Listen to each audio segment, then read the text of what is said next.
going to do an unboxing of a lot that I really didn't even want. And I saw this on eBay, and I was like, it doesn't do anything for me.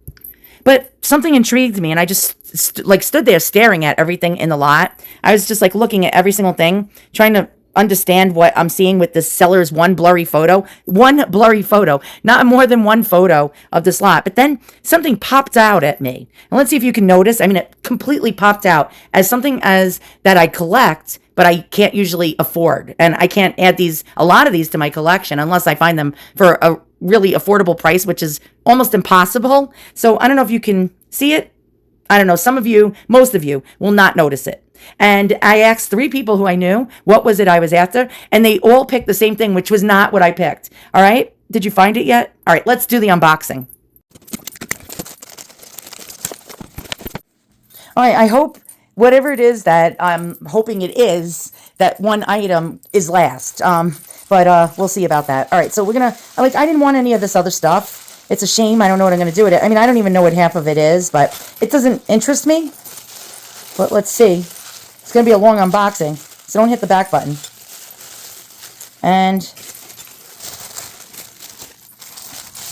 oh, okay, interesting. All right, so we have this enameled, it looks like the Cross of Lorraine.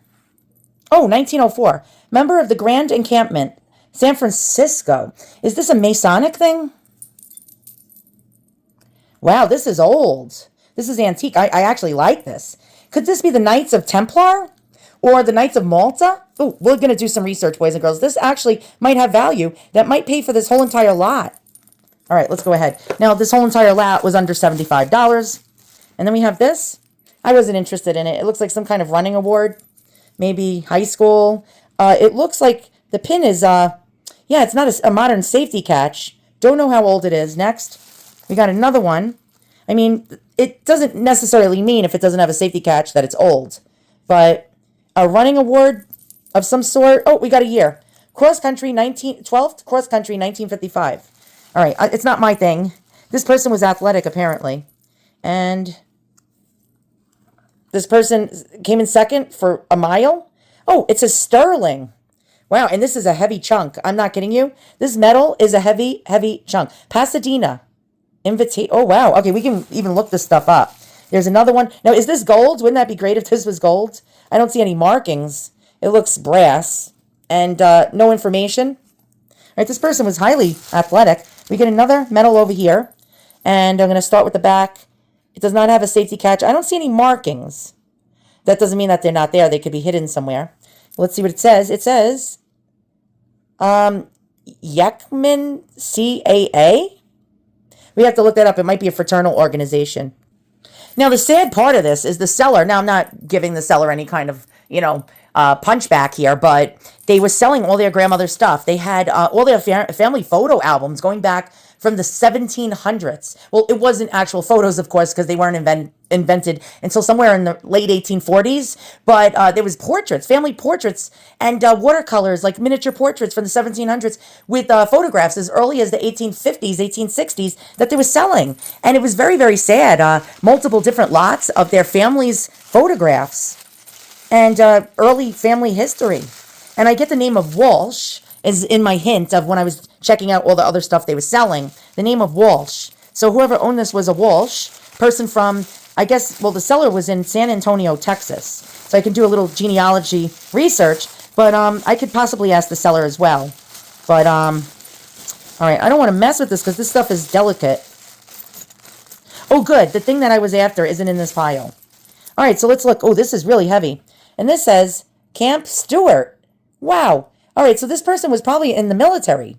And it looks like some kind of key fob, keychain, maybe pocket watch fob, really heavy. Camp Stewart. We can do some research. Is it World War I?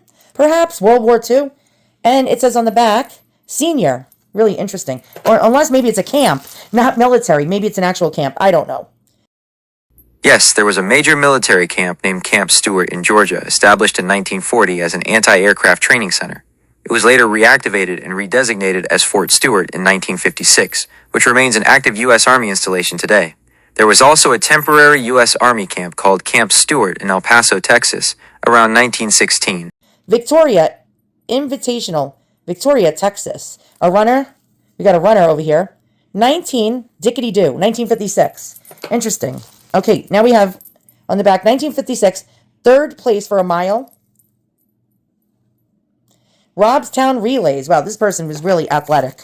Something I wish I could be. We got another running medal. This one is 1956, sixth place for cross country. What is cross country? How far are you running? I don't know. This looks like a pocket watch fob. It says W.B. Ray High School. And again, a thing you can look up. It's some kind of award, a high school award.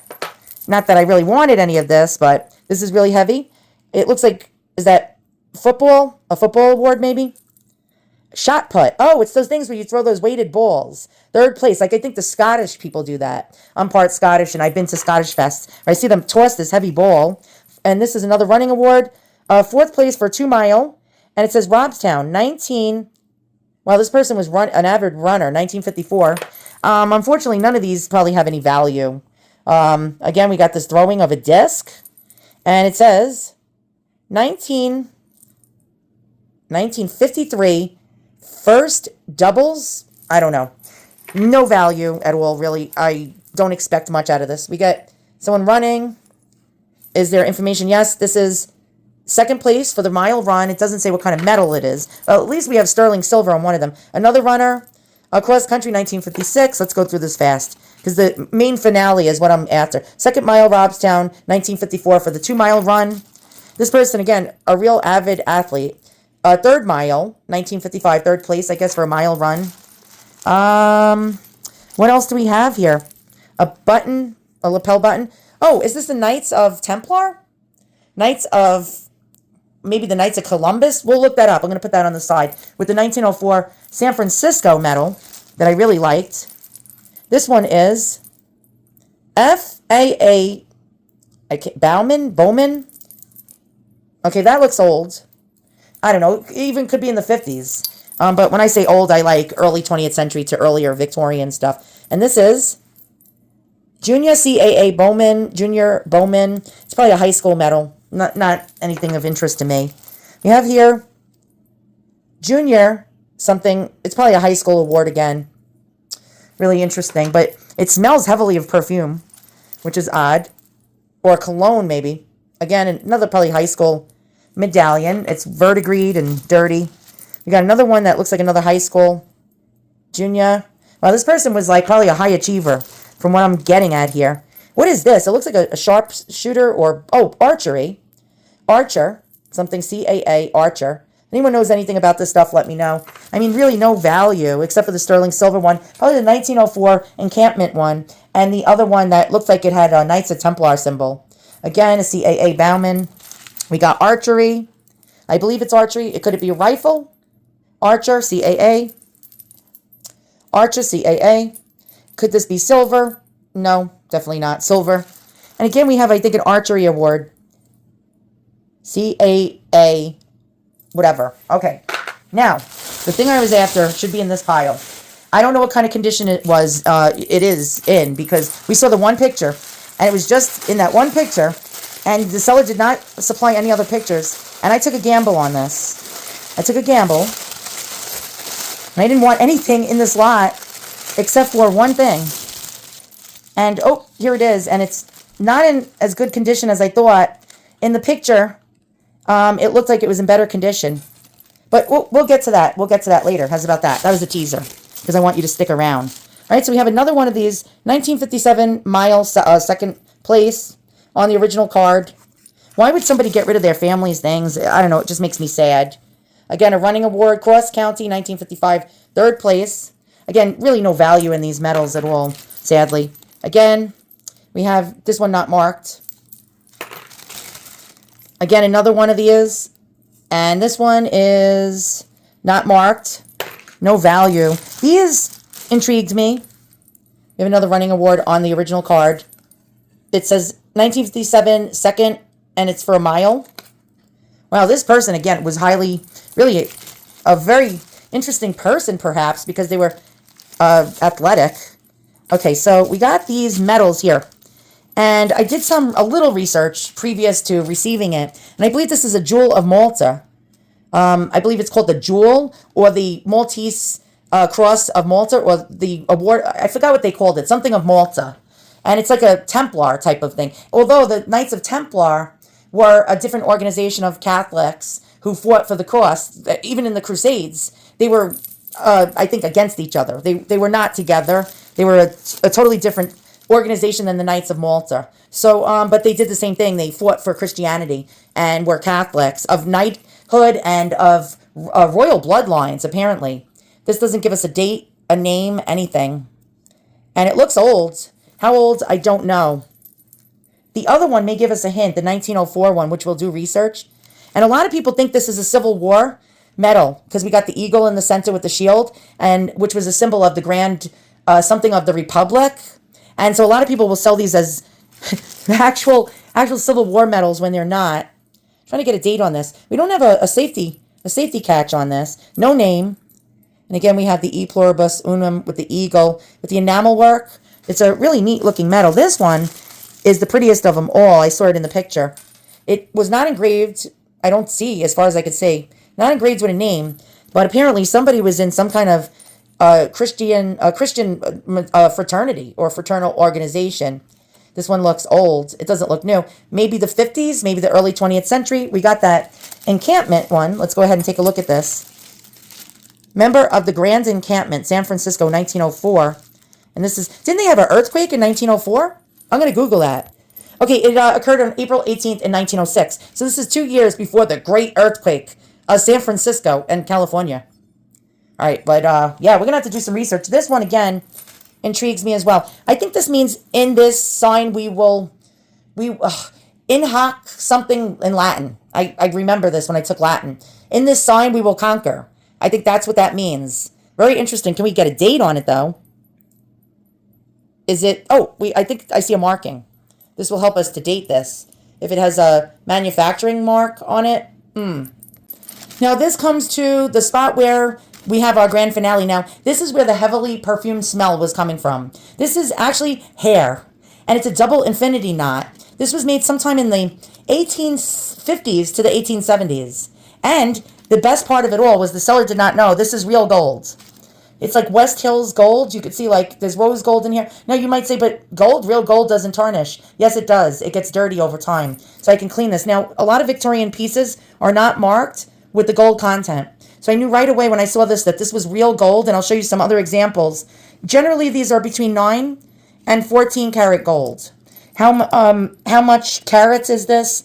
I will not probably know unless I test it. But this is real gold, boys and girls. So this is a chunk of gold. And for under $75, it's not in the best of condition. These are not generally in the best of condition. It's hair. You know, it's made out of delicate hair. But with the dangles and the acorns, this is actually in, I'd say, good plus condition.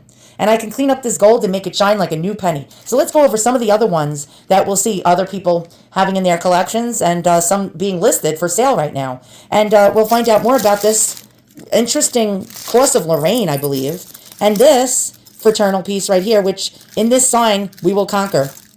I think it might have to do with the Knights of Templar or the Knights of Malta.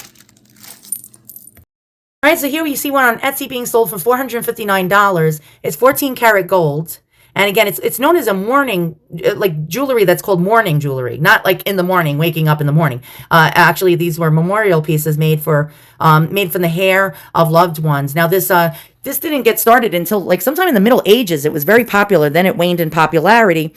I found some blogs, and it's really interesting and fascinating to look into this. Here's a beautiful, look at this knotted hair brooch, table worked human hair and gold brooch. You can see the lovely locket even has hair intertwined in between the gold in the heart on the locket. And so like the Victorians were really good at turning hair into beautiful pieces of art and jewelry. Here's a golden enamel mourning ring. This is a little ring with hair of the deceased under glass, 1855. Now, frequently made into jewelry, hair was also used to create decorative artworks. In fact, the variety of objects made with hair seems limitless, ranging from a simple lock of hair tucked into a locket to intricate wreaths made of hair woven into flowers, to miniature paintings on ivory with sepia paint from finely chopped hair. Hair from deceased loved ones was frequently used in mourning pieces, but more often the hair of the living was also worked into sentimental keepsakes given as everlasting tokens of friendship, remembrance, or romantic love. Here's a mourning brooch, 1848, with plaited hair of a deceased person behind glass. And that is really quite lovely. Now, it's when you collect this hair jewelry, it's very rare to see blonde hair. It's almost always common to only see brown or dark brown or black hair.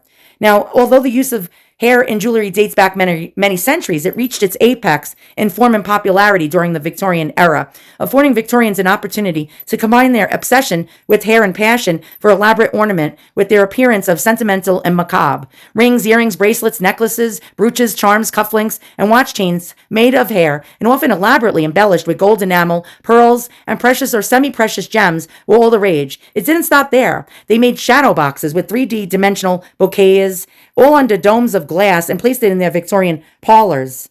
Really, absolutely, unequivocally, a work of art that must have took a very long time to make. This one dated 1896. Now, again, look at this bracelet of finely woven hair accented with gold beads and clasped before 1850. Probably one of a pair that would have been worn as matched cuffs. And look at all the intricacy of that hair work and gold embellishment. And here we go. These are very common. Well, they're still expensive, but you can most likely find a pocket watch chain made of human hair. Ladies used to give them as gifts to their husbands or fiancés of the living. So their own hair to remind them when they look down at their pocket watch, hey, remember me and I'm around. So not all of this is from dead people. And wow. Okay, so you had to have very long pieces of hair to make these intricate pieces. Not a short little piece of hair. It had to be really long in order to make this. And the Victorians were known for having long hair. They really didn't cut their hair. They placed it up in pins and, placed it in updos and fancy elaborate hairstyles. So they had plenty of hair to work with here. This is 1887, a framed hairpiece. Really amazing.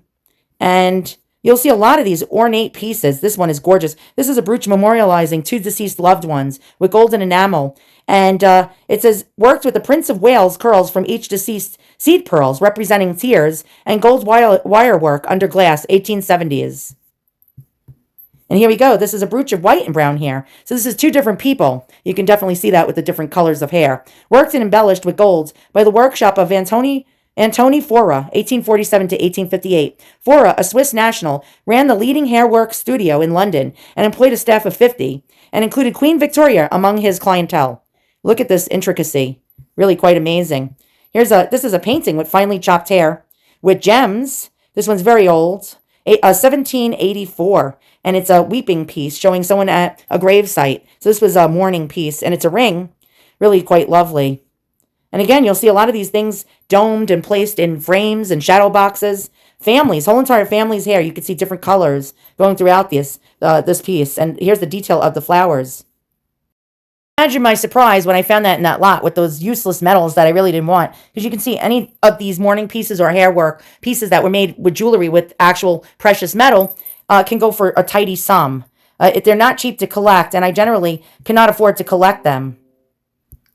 And you can see many different ones that you'll see being listed, and they're not cheap. Very expensive to add to your collection. Let's look at some of them. Oh my God, $2,499. Jewelers that sell vintage and antique jewelry sell these $1,695. I mean, they're not cheap to add to your collection at all. Now, again, the Victorians didn't always use 14 karat gold, sometimes 9 karat or 10 karat or 12 karat because it's a harder metal. So it lasts longer without bending. It's not as soft as 14 karat gold or 18 karat gold, which is very soft metal. And here we see one on First Dibs, selling for $1,450, 14 karat gold. And again, it looks enormous in these pictures, but it's really not that big. It's 1.36 inches by 1.1. It's just a little over an inch or an inch and a quarter on all the dimensions, and it's being sold for a large sum of money, which I could not afford if I wanted to add one of these pieces to my collection. As you can see, I got really lucky. And here's another one I saw on Ruby Lane, $450. This is a lovely one with knots. It doesn't have dangles, but this is 9 karat gold. And again, $450. We got a sale. It was $385. Now it's only $308, but we got a 1.5 inch one. Mine's actually bigger. And yeah, $308 on sale. And this one is not in that wonderful condition. It is 14 karat gold, circa 1875. Now we're going to go to some archives of actual catalogs of the time, and we're going to find out what these sold for back then. Really quite lovely pieces. Time, jewelers, and you would send them out. You would actually send your hair out to experts who could make your hair into jewelry. But people were also, the Victorian ladies were also getting Godey's magazine. And at the time, they would even have directions and instructions on how to make these things yourself at home. You can buy the plating stands and the weaving stands and do it at home yourself. But generally, it was mostly jobbed out to jewelers and experts in hair work. And here's if you notice, this is very similar to mine, except for mine has the dangles, the dangly acorns. And here's an example of ones that are being sold back in the 1860s. And again, this one is the closest one to mine that I found so far, except for mine don't have the heart in the center. But again, these are just not, they're not cheap. It's hard to afford these. And here we go, 1870. A. Bernhard and Company, manufacturers of diamond work and ornamental hair jewelry. And they did all sorts of things, charms, Masonic emblems, fine jewelry. And they were advertising watches and diamonds, etc. in New York, actually in a factory, 1870. And here is their actual catalog in 1870. And the one closest to mine would be the one on the top left for $10.25 in 1870, which I found out was equivalent to $253.49 in 2025's money. But look how expensive some of these pieces were back then, but elaborate. $8 for this lovely one here, which would again be over $200. And we see all different kinds of brooches and bracelets. Let's look at some more. Lovely, intricate pieces. Again, the same catalog, dated 1870 with prices. And they were not cheap back then for the average person. Here's some more. We got bracelets. We got the chopped hair one on the top with the mourning portrait of a gravesite. We got these lovely bracelets. Again, these are dated 1870 with the catalog. We have more. We have more of those really cool hair work brooches. Bracelet on the bottom, brooch on the top. We got this really cool bow knot and lovely bracelet here for 12 doll hairs. Necklaces, bracelets, really elaborate necklaces with dangles. These were very delicate pieces. $15 for that one. $10.50, $12 for the bangle. $16 back then, over $300 for this necklace here. And again, 1870, beautiful knotted bracelet in the center. We got another bracelet that opens up and you can put more locks of hair inside there. Earrings, dangles, and lovelies. Bracelets, again, we got the top one being $11 back then. I just love looking at this. Look at the necklace. And also we have what looks like a pocket watch chain on the bottom with a shepherd's hook, closure, or maybe a bracelet. And again, we got the dangles, and we got the real dazzling dangles. And the Victorians loved dangles, especially dangly earrings like we see here. And let's just look at some more of the catalog. These are some of the pieces you might come across when you collect. You might want to figure out what date it was made, and this helps. Although they were making the same and almost identical ones as early as 1860s, 1850s, and 1840s. I've seen them, and I've seen them engraved with those dates. So I know that this particular style was around for a couple of decades. And we have this lovely bracelet in the center. And brooches, dangly earrings. And wow, look at the half moon pin with the danglies. They liked acorns back then as danglies. And we see some really more lovely, intricate, hand-worked pieces here. Again, bracelets and brooches and more bracelets and brooches.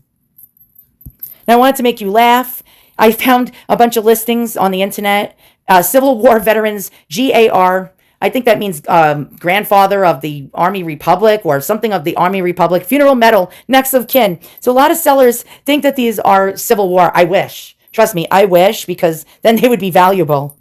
And yet we have another one erroneously being sold as a Civil War GAR Veterans Masonic Funeral Medal. Really sad. These are what a real Civil War medal would look like. And as you can tell, the sellers really got this skewed by selling them as Civil War medals. These are real, boys and girls. This is the real deal. And too bad my lot wasn't like this, with all Civil War medals with that beautiful hair brooch. And yet, here are more. Civil War over here. And we can even see the actual portrait of somebody after the Civil War wearing one of these memorial medals. But again, Civil War veteran. No, it's not Civil War. This is the correct name. American Knights of Malta Cross. So that's what we have. It's not Civil War. No, apparently, American Freemasons, Knights of Malta Cross. It was a Knights Templar lodge metal, typically from the 1930s to 50s. Enamel damage, that's the seller's information. Stress line cracks on one arm, ribbon with pin attachment, right facing eagle. And so that helps us to date what we have. And no, it's not Civil War era. General price I'm seeing for these, not very much. Only about 40 bucks. Some as low as 29 bucks. Some as high as 75 bucks. But I guess it depends on what is inscribed on it, who the particular maker of the metal. They had different makers of Freemason stuff and objects. And so certain people are looking for certain manufacturers, which can add to value. I mean, I did find a antique running metal. It's not real gold, selling overseas in Europe for 105, I think that's sterling pounds. And but mine is not going to be worth that. And here I found a 1910 30 millimeter award bronze gilt pendant metal cycling, like some kind of, maybe people do collect these athletic medals for $74.99. And I just don't think that I'm going to get that for the other ones. And I found this one, a track and field medal from the 1920s, even though ours seems to be from the 1950s, being sold for $68. Now, it looks huge in the picture, but it's very small. And yeah, I mean, maybe people are interested in these things. And yet, here's another one from 1941, track metal. And it's not any kind of precious metal or anything, but being sold for $94.97. All right, so we got the Grand Poobah. This is the one thing that I wanted. And as you can tell, now you know why. Because what these sell for. I mean, it's, oh my God, it's astonishing. I mean, we got real gold here. What is the carat of the gold? I do not know. I'm going to guess this is between 12K and 14K. I've seen enough of antique jewelry. You get a, how can I explain? You get an eye. You get an eye. This is rose gold. You can see the beautiful rosy color. You get an eye for it after a while, and you can tell with your eyes. I mean, although I can check it with my acid test later. All right, so these two pieces. Member of the Grand Encampment, San Francisco, 1904. And then in this sign, we conquer. All they did was search the words member of the Grand Encampment, San Francisco, 1904, and this popped up, and it says Knights of Templar. I could not find another one of these cross, like Lorraine looking crosses yet. I mean, I spent maybe 3 minutes already. It says Bates Stoddard. Oh, a prominent member was Henry Bates Stoddard, the most eminent Grand Master of the Grand Encampment, who was greeted in San Francisco. Another key figure was Reuben H. Lloyd, a past Grand Master of the Grand Commandery of California, who also greeted Stoddard. Many of the Knights Templar were members of local commanderies, such as Philadelphia's Chapters Mary Commandery number 36, blah, blah, blah. Okay, key members of the Grand Encampment in San Francisco in 1904. Henry Bates Stoddard, the most eminent Grand Master of the Grand Encampment. He presided over the 29th Triennial Conclave held in San Francisco in September 1904. Oh, that's interesting. That helps us for our search. We got Reuben H. Lloyd, a past Grand Master and Grand Commander of California. He welcomed Henry Bates Stoddard to Oakland and escorted him to San Francisco. Members of local commanderies. The conclave was attended by members from various local commanderies. For example, the Pilgrimage of Mary, Commandery number 36, traveled from Philadelphia, PA, to the event. Oh, wow. Members of the British delegation, a distinguished delegation from the Great Priory of England, was also in attendance and was given special attention during the conclave. Okay, so I'm discovering this along with you. I did not research this ahead of time. So I see here, Knight Templar, 29th Triennial Conclave of the Grand. Let's just click on it and see. Oh, wow. So this is a book. This is a book. Very interesting. Oh, okay. It's got some value, but that's a book. It's not a badge that we have. Someone has a Grand Encampment, Knights Templar, 68 Triennial Conclave Resolution number... Wait, what is this? It's some kind of apron. Oh, that looks a little scary. Yeah. Oh, boy. We're going down the rabbit hole. Okay, let's go into Google Images. Knights Templar... It looks, oh, okay. Well, this has 3 bars. Mine only has 2 bars on it. This says California, 1904. What is its value? $99.99. Wah, wah, wah, wah, wah, wah. I thought we had something here really special. And let's continue to look. And, oh, we even got a photo. Maybe one of the guys is in it. One of the guys that owns this. Wow, Cisco Triennial something. Let's click on it. KT. Oh, Knights Templar, 29th Triennial Conclave, Grand Encampment, San Francisco, 1904. And it's a watch fob. Oh, wah, wah, wah, wah. Sucks to be me. Okay, so there's really not much value in this. Maybe historical significance, but that's just about it. Let's Click on this one. Oh, $175 doll hairs. I guess, there's a butt for every seat, like they say. Yeah, interesting. Doing a lot of things with that symbol. Knights Templar, in hoc signo vincensens, something like that. In hoc signo vinces, victory. I believe vinces. I took Latin in when I was I think I was 12. And yeah, in this sign we conquer. Very interesting. We even have buttons. Knights Templar. So that's what we got there. What is its value? Oh, not very much apparently. Yeah. All right, so we got a pile of useless things. I'm going to probably, I like them sort of, so I'll put them on display. They're just really pretty to display, including this. These are the items that I like from this lot. The rest of them, Oh, and the sterling silver piece that I found before. Don't know where I put it, but here's the sterling silver one. Yeah, I found it, and I reported back. There we go, sterling. Now, are the rest of them sterling, but they're not marked? Don't know. Yeah, and this. This is the main reason that I got in trouble with my husband. If he's watching this video, he's not going to be none too happy. Yeah, I have a problem. And my problem is I'm gifted in finding these diamonds in the rough, but I'm just not wealthy enough to keep acquiring over and over these things. And what happens is that the temptation, it's real. It's real. I mean, think of all the money I saved by getting this for under $75, this whole lot. But my husband doesn't think like that. He looks at this as another thing that cost him money, and I can't blame him. But this is a guilty pleasure that I don't feel so good about right now because I'm in big trouble. So you might not see a lot of unboxing videos coming up anytime soon because I've been cut off, boys and girls. And he's not the villain here. I am. So thanks for watching. Maybe we all learned something together. And we have to learn about trying not to give in to temptation and let other people win for a change and get these sleepers. I call them sleepers. And yeah, it's just hard for me to give up the sleepers, the things that the sellers don't know what they have. That's quite valuable that I can get for pennies on the dollar. Even though it's pennies on the dollar, my husband's still not very happy about it. I'll see you guys hopefully on the next one. If I hit the lottery, I don't know.